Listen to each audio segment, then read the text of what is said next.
Mundur sini. Ya, mundur ya. Langsung udah.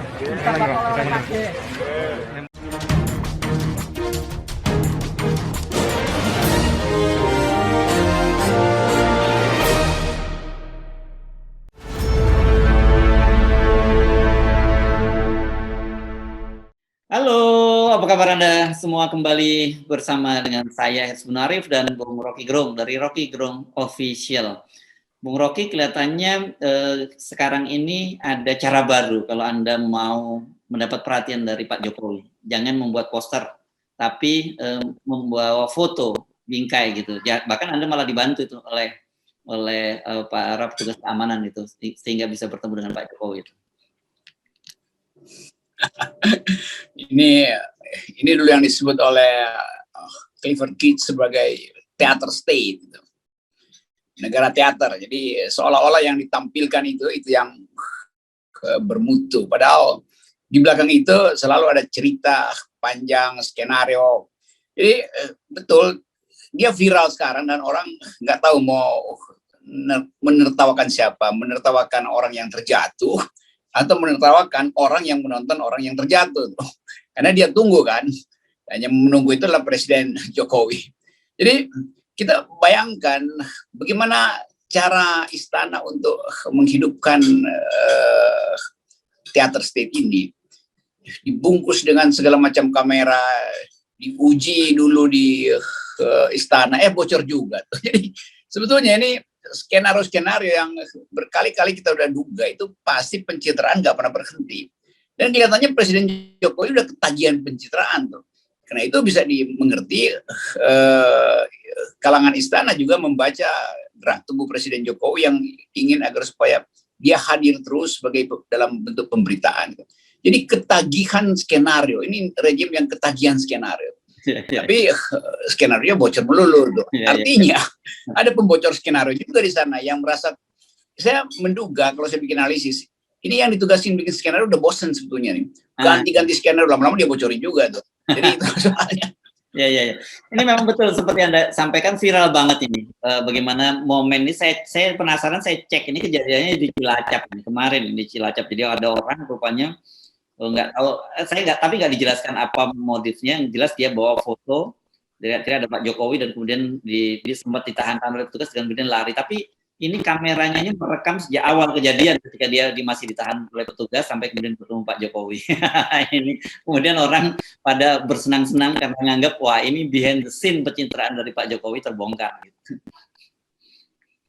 Pasti diatur dari awal, mungkin 2 minggu lalu udah dilatih gitu kan. Kepleset juga tuh. Jadi bagian-bagian tertentu dari istana memang hanya dimaksudkan untuk pencitraan. Nah kalau kita tuntut misalnya pertanggungjawaban etisnya itu, berapa banyak uang yang dipakai untuk bikin skenario itu tuh kan. Karena ini berkali-kali kan dicarikan lokasi dulu. Itu juga uang negara. Jadi uang negara dipakai untuk mementaskan teater state itu. Jadi sandiwara-sandiwara yang harus dibayar oleh rakyat dan akhirnya diketawain rakyat juga kan. Jadi keadaan yang betul-betul mencengangkan kedunguan istana itu. Ini betul, ini kedunguan yang mencengangkan. Ya. Karena mau dipamerkan sesuatu yang orang udah anggap ini apa sih, terus udah kayak nggak mampu lagi untuk nyari cerita lain itu. Ya. Ini kan maksudnya ingin membuktikan bahwa Pak Jokowi itu tidak anti kritik sebenarnya pada waktu itu, kan Pak Jokowi kan sudah mengingatkan Kapolri jangan setiap kali ada orang yang kalau menunjukkan protes-protes melalui poster itu jangan ditangkap kan gitu. Nah ini ternyata kok sebalik ini bawa foto bukan poster gitu. Jadi masih kurang perfect juga nih penulis skenario-nya gitu. Ya dia udah bosan karena kehabisan cerita tuh. Orang yang kehabisan cerita mengulang-ulang sesuatu dan nggak teliti lagi tuh. Ya. Ini kayak lain kalau misalnya harus ada gladi resik. Kalau upacara menaikkan bendera itu gladi resik. Ya. Dan justru gladi resiknya juga direkam secara khusus Ya. supaya orang tahu, oh ini gladi resik. Ini Ya. gladi resik yang bocor dan berubah jadi humor. Jadi bayangkan misalnya, ya pasti kalangan istana akan cegah supaya video ini yang beredar ini, yang lucu ini, yang komedi ini nggak nyampe ke presiden. Tapi pasti nyampe pada keluarga presiden tuh. Mungkin Pak Jokowi juga akan dihalangi supaya dia nggak sedih bahwa kelucuan itu sebetulnya diinginkan oleh rakyat. Jadi rakyat menunggu kelucuan demi kelucuan dari Presiden Jokowi melalui skenario yang bocor tadi, kamera-kamera yang salah tempat. Ini saya kira kalau kita sebutkan orang yang membuat semacam ini ada proses kreatif gitu, dia sudah mengalami fatih ya, mengalami apa ya, kejenuhan gitu dalam membuat skenario semacam. Kita sendiri kan orang yang terbiasa dalam proses kreatif semacam itu, sekali waktu kalau yang monoton juga jenuh juga kan. Oke, mari senang-senang lah. Storyboardnya berantakan. Yes, betul, storyboard. Anda udah menyinggung itu, orang yang diproses itu tahu itu bahwa storyboard yang namanya sebutnya. Jadi, oke, sekarang pindah dulu. Kita update. Ini update, saya kira update saja. Akhirnya Aziz Samsudin sudah mengundurkan diri. Ini prosesnya terlalu cepat juga, Bung Rocky, dan saya kira ini selamat untuk para tokoh-tokoh Golkar lain, selamat berebut maksudnya jabatan yang ditinggalkan oleh Aziz Samsudin. Golkar sekarang ada dalam sorotan dan kan selalu cuma bolak-balik nih yang ditangkap itu Golkar atau PDIP itu. Tapi orang tuntut hal yang sebetulnya agak paradoks kan. Kalau misalnya Aziz Samsudin bisa ditangkap, kenapa Harun Masiku nggak bisa ditangkap kan? Soal-soal begituan. Jadi balancing itu yang dituntut orang. Sehingga orang menganggap ya kalau begitu tetap juga KPK itu tebang pilih. Padahal sebetulnya novel Baswedan atau reserse di KPK tahu betul di mana Harun Masiku bersembunyi kan. Jadi hal-hal semacam ini seolah-olah ada penegakan hukum, seolah-olah ada upaya untuk memberantas korupsi, padahal tetap di belakang layar itu ada favoritisme itu. Jadi bagus juga Golkar langsung memecat atau bukan mengundurkan diri sebetulnya, karena memang sudah dipecat jadi dengan sendiri harus mengundurkan diri. Tapi di belakang itu tetap orang masih bertanya tuh apa sebetulnya motifnya yang bisa dipakai untuk sekedar memberi harapan bahwa Aziz Samsudin bisa membuka juga borok-borok lain tuh. Jadi percuma kalau Aziz Samsudin mengundurkan diri lalu ditangkap KPK dan dia juga ikut diam. Jadi dia mesti jadi justice kolaborator. Demi itu pemberantasan korupsi bisa dianggap sebagai bagian yang memang diperlukan bangsa ini. Kalau Aziz Samsudin juga merasa ya gue terima deh, itu berarti dia pasang badan untuk hal yang lebih yang lain lagi di belakang dia tuh. Kan soal KPK dulu Komisi 3 itu kan satu gerombolan tuh, yang skenario juga sebetulnya udah pada bocor. Tinggal kita ingin agar supaya yang ngomong sendiri itu Aziz Samsudin itu. Itu orang masih nunggu. Yang dua tadi masih kita anggap sebagai berita yang ringan, berita infotainment ya, Bung Rocky. Ini ada soal yang serius. Yeah. Saya kira ini berkaitan dengan, ini kasus yang terbaru adalah pembakaran mimbar Masjid Al-Markas. Ini kalau buat teman-teman di Makassar pasti kenal banget, buat Masjid Al-Markas ini adalah masjid yang dibangun oleh Jenderal TNI Yusuf. Nah ini dibakar, dan kemudian sebelumnya ada juga seorang di Tangerang kalau tidak salah, ada seorang ustadz yang ditembak, dan ada kasus juga ustadz yang ditusuk. Nah yang menarik dalam banyak kasus itu setiap kali ada kejadian begini, ini orang disebut oleh polisi pelakunya orang gila. Oke, itu kemudian muncullah rumor, apalagi ini bulan September berkaitan dengan ulang tahun PKI dan sebagainya. Nah, tetapi yang justru menjadi menarik itu ketika Pak Mahfud MD, Menko Polhukam sudah menyatakan bahwa minta pembakar masjid tidak disebut orang gila. Nah, ini karena dia rupanya Pak Mahfud juga hafal pola-pola semacam ini. Tapi kali ini Pak Mahfud menganggap cukup serius ini, Bung Rocky. Ini juga mendua sebetulnya, kan Pak Mahfud tahu bahwa pas event kejadian sebelumnya itu dengan pola yang sama nggak pernah diselesaikan di pengadilan itu.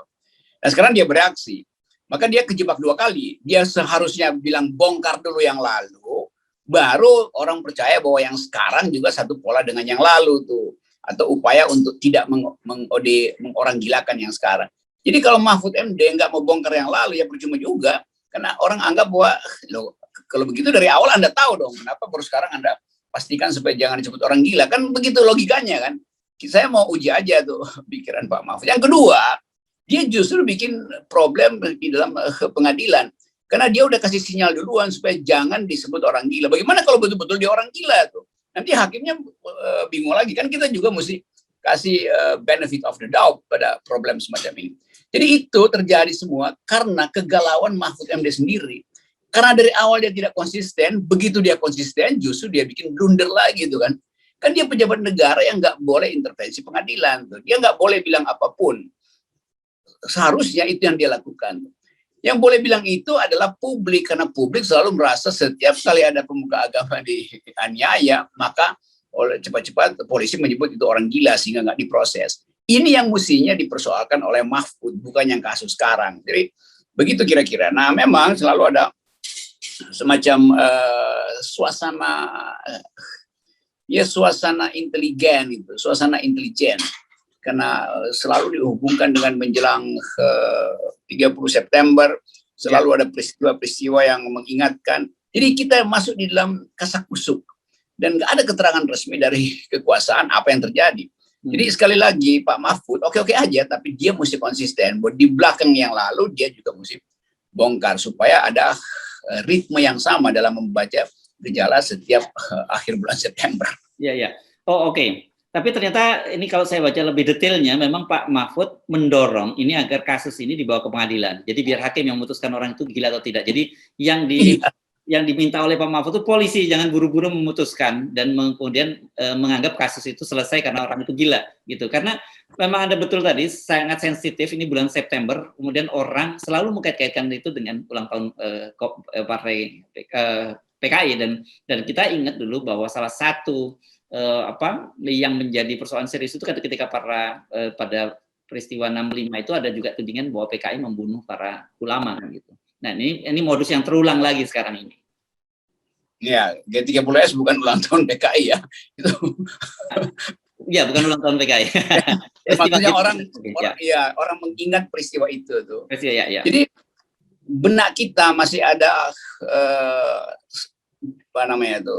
defect itu, satu goresan historis yang memang akan membekas lama itu. Dan kekuasaan juga udah berkali-kali diupayakan semacam rekonsiliasi atau upaya untuk membahas secara tuntas peristiwa itu. Tapi banyak yang saling curiga menunda gitu kan. Dulu kita berharap Pak Jokowi karena dia berjanji dia akan lakukan itu supaya satu waktu kita anggap oke, itu ada peristiwa yang kita mengingat tapi kita tidak maafkan gitu kan. Kita lupakan tapi kita tidak maafkan tuh, apa istilahnya tuh? Apa forget not forgive? Oh iya. Tetapi keadaan politik selalu membangkitkan kembali ingatan pada peristiwa itu. Karena ada soal hubungan yang terlalu hegemonis dengan Cina, dan Cina pada waktu itu dianggap sebagai komponen utama yang mensponsori gerakan 30 September. Jadi sekarang kita nggak punya lagi semacam tuntunan akademis untuk membahas peristiwa itu. Jadi bahayanya sebuah bangsa kalau memori kita dibangkitkan ulang justru karena pemerintah gagal untuk mengakrabkan keluarga negaraan. Nah itu beban yang di masa depan. Harusnya pemerintah paling nggak dia cicil keakraban berwarga negara. Itu dia nggak punya. Bahkan pemerintah seringkali mendompleng pada ketegangan itu supaya ada kesempatan atau ada alasan untuk menerapkan stabilitas. Jadi dengan mencemaskan publik, kekuasaan justru membesar dan orang merasa takut pada kekuasaan akhirnya. Bagian ini yang mesti kita protes karena kita ingin hidup di dalam kesetaraan warga negara dan itu tugas negara untuk menciptakan kondisi itu. Yang sekarang nggak terjadi sehingga pembakaran Al-Markas di masjid di Makassar itu menimbulkan koneksi-koneksi historis di kepala tuh. Pernah dulu menjelang G30S hal yang sama berlangsung di beberapa kota di Jawa. Jadi sekali lagi sinyal-sinyal historis itu muncul kembali justru karena legitimasi kekuasaan yang ambruk.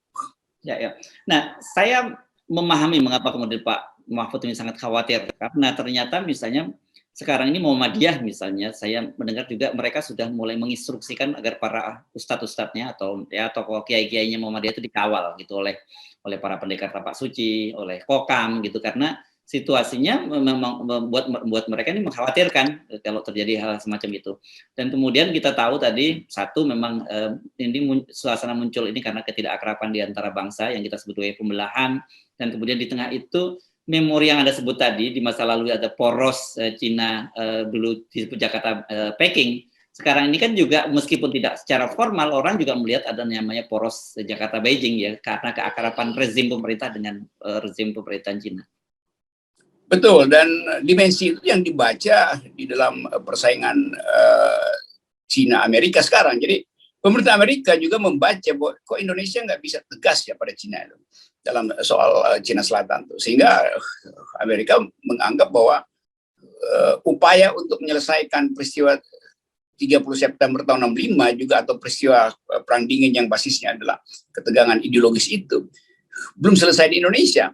Itu yang menerangkan atau sebagian menerangkan mengapa inisiatif AUKUS itu justru membuat Indonesia tertinggal di dalam perundingan-perundingan Cina Selatan. Jadi selalu ada kaitan antara global politics dan local issue. Tetap kita tahu bahwa peristiwa G30S itu sebagian besar filenya masih ada di Amerika Serikat, di CIA. Baru mungkin 25% file yang bisa dilihat secara publik karena sifat file yang memang harus dibuka setelah waktu tertentu. Tapi bagian kita di Indonesia, memori itu nggak selesai hanya karena filenya dibuka, bahwa CIA terlibat segala macam. Tetap keadaan sekarang, terutama disparitas ekonomi, itu yang menimbulkan kecemasan baru bahwa peristiwa September tahun 65 itu bisa betul-betul bikin buruk kehidupan politik kita dan persahabatan sebagai warga negara. Karena ada disparitas ekonomi, ada sekelompok orang yang mungkin bukan secara kebetulan berarti Cina mengakumulasi kapital dan rakyat hanya bisa menonton itu. Nah, data itu bukan data SARA, itu data ekonomi yang bahkan diterangkan oleh KPK, dibetulkan oleh BNP Bank Indonesia, dan dicatat di dalam statistik dunia bahwa Indonesia mengalami disparitas dan sekelompok orang kecil itu memang datang dari etnis tertentu itu. Jadi sebetulnya kita harus buka aja bahwa ketegangan disparitas ekonomi memang setara dengan pembelahan etnis. Nah, ini yang harusnya dipahami dan betul-betul dibicarakan di kabinet supaya dibuka sebagai problem bangsa dan diterangkan. Jadi kalau enggak itu akan jadi isu terus-menerus dan isu yang buruk. Dan kita tahu kan setiap kali ada itu kita seperti mahma gitu ya. Kalau tidak ada semacam katarsisnya, tidak dibuka kita pembicaraan semacam itu, satu saat bisa terjadi ledakan, dan kalau sudah terjadi ledakan itu jauh lebih serius. Saya kira ya, dia udah menggumpal di puncak Kepundan dan tinggal longsor aja tuh. Jadi sungai lava yang bisa membakar apa aja tuh. Nah, bagian ini yang sebetulnya lebih memungkinkan orang berpikir ini negeri ini bisa berantakan betul karena tumpukan disparitas, tumpukan ketegangan rasial akan bertemu dengan peristiwa di Cina Selatan segala macam, ekonomi yang tetap masih memburuk. Jadi kumpulan ini yang harusnya diperhatikan oleh presiden, bukan menunggu skenario dibuat agar supaya presiden diingat lagi setiap kali ada kunjungan ke daerah. Jadi skenario ekonomi politik justru memburuk. Nah, presiden masih tetap doyan untuk tunggu headline, nanti dia dieluk-elukan di Cilacap segala macam. Begitu kontrasnya tuh. Sekali lagi ini semua terjadi karena nggak ada kepemimpinan konseptual atau sebut aja lebih gampang kepemimpinan intelektual. Ya. Oke. Nah, saya penting mengingatkan bahwa ini jangan dianggap kita hanya berhoax, tapi memang itulah realitasnya. Kita bicara realitas di media sosial. Bahwa muncul sekali narasi-narasi yang mengkhawatirkan bahwa pembakaran mimbar Masjid Al-Markas, penembakan Ustadz di Tangerang dan beberapa tempat lainnya itu merupakan dari operasi intelijen berkaitan dengan peringatan kembali G30 PKI. Ini saya kira pemerintah perlu menyadari itu dan harus sangat serius menanganinya. Ya, selalu ada unsur itu. Dalam politik kita, setiap kali ada upaya untuk mempertontonkan sesuatu yang berbahaya, kita langsung menganggap bahwa itu adalah operasi intelijen itu. Karena keterbukaan informasi tidak mungkin kita peroleh. Kasak-kusuk di istana sampai sekarang kita nggak ngerti. Tetap soal oligarki ini menjadi landasan kecurigaan orang. Itu sebetulnya satu paket dengan apa yang dilakukan oleh Kontras, melakukan riset tentang disparitas di bidang ekstraktif industri yang kemudian impact-nya pada pemanggilan atau pelaporan kriminal Haris Asrar. Demikian juga soal tanah yang sekarang juga meledak lagi karena Prodem, Rizal Ramli, Iwan Sumulet terus-menerus menganggap bahwa ada yang nggak benar tuh. Jadi begitu banyak hal disembunyikan oleh kekuasaan dan itu akan digrogoti oleh opini publik. Karena opini publik sekarang berbalik untuk menuntut kesetaraan, berbalik menuntut keadilan. Dan itu nggak mungkin lagi dibuatkan skenario. Ini betul-betul hal yang real tadi Heru Subono menyebutkan. Ini yang real itu adalah keresahan ketidakadilan. Nggak mungkin dibuat skenario seolah-olah ada orang yang minta foto dengan presiden, lalu nanti presiden bilang bahwa rakyat masih memuja-muja dia tuh, padahal itu rakyat di dalam skenario, bukan rakyat yang betul-betul menderita. Ya, dan kalau kita lihat ya, Bung Rocky, bukan yang lebih ngeri itu bukan di media sosial terutama WhatsApp itu, terutama kalangan dewasa. Ini di media sosial seperti TikTok dan sebagainya itu proses dekonstruksi dan juga delegitimasi terhadap Presiden Jokowi itu berlangsung sangat masif. Dan saya menganggap ini sulit dari sisi air, seperti air bah yang sulit dibendung. Iya, karena outletnya udah kebuka dan karena itu sebetulnya operasi intelijen juga nggak akan bermanfaat tuh. Operasi Departemen D, diskomunikasi juga nggak akan berguna tuh. Karena fakta sosiologinya udah terbentuk. Orang nggak menganggap lagi bahwa Prodem itu sekedar jadi alat untuk memprovokasi rakyat. Enggak. Memang faktanya rakyat menuntut hak atas tanah, kan itu. Prodem hanya menyorakan. Nanti dianggap bahwa karena beroposisi dan sakit hati Rizal Ramli kasak-kusuk kemana-mana. Bukan, Rizal Ramli menyambut justru keadaan real di masyarakat yang menunggu orang untuk mengucapkan, mengartikulasikan kebutuhan keadilan rakyat. Jadi sekarang ada dua panggung oposisi yang sekarang menyatu dengan rakyat banyak, dan panggung istana yang makin kecil sehingga mesti dibuatkan panggung besar melalui skenario. Kan di situ paradoksnya tuh. Ya. Oke, Bung Rocky, ini jelas situasi terbaru ini membuat masyarakat terutama kita kaum umat orang Islam ya khawatir sekali dengan situasi terbaru, dan saya kira pemerintah harus memberikan jawaban yang lebih konkret sehingga tidak hanya kemudian berhenti menjadi rumor-rumor yang ini jauh lebih berbahaya. Ya, jadi kita mesti ingat bahwa kekuasaan itu berdiri di atas bara ketidakadilan sosial. Ya. Dan setiap saat bara itu ditiup angin politik kecil itu bisa membakar seluruh hutan negeri ini, hutan kebangsaan kita. Yes. Oke. Terima kasih Bung Rocky. Assalamualaikum warahmatullahi wabarakatuh. Waalaikumsalam warahmatullahi wabarakatuh.